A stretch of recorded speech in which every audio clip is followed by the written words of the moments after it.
Well, we never dreamed that. We were talking about this new thing. The first thing we were going to do is this thing called WrestleMania. Because I used to hang out with Barry Windham and Mike Rotundo a lot. We'd ride a lot together on the roads because we had to do a lot of car riding in the places we'd go to between the shows. And I'd always hang out with Barry and Mike, dear buddies of mine. And they were talking about this new WrestleMania thing. Then I got hurt out there in San Diego, and I was put on the shelf.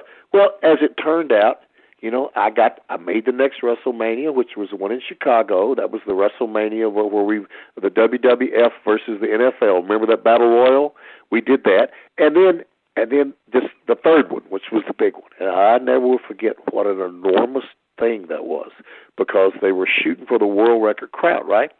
So we had to get in that arena. We had to get there about 2.5 hours before anybody got there, because it's way out there in Pontiac in the middle of nowhere, and there was a limited amount of roads.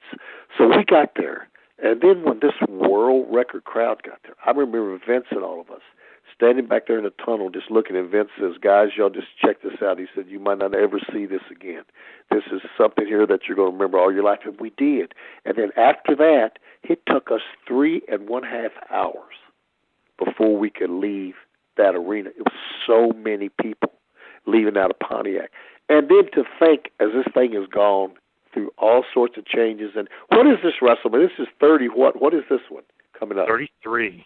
33. And I've been on 20-some of them in some capacity or another, either managing somebody or being them. And I've been at probably more than that, in the scenes doing fan access and all that stuff.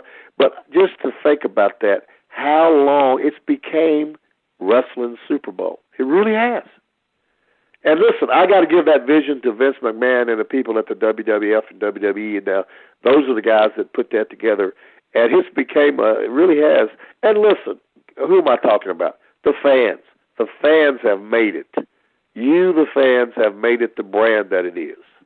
The guys come and go, but the brand remains. Just the name WrestleMania is a guaranteed sellout wherever it goes now. I mean, that's beyond phenomenal. It really is.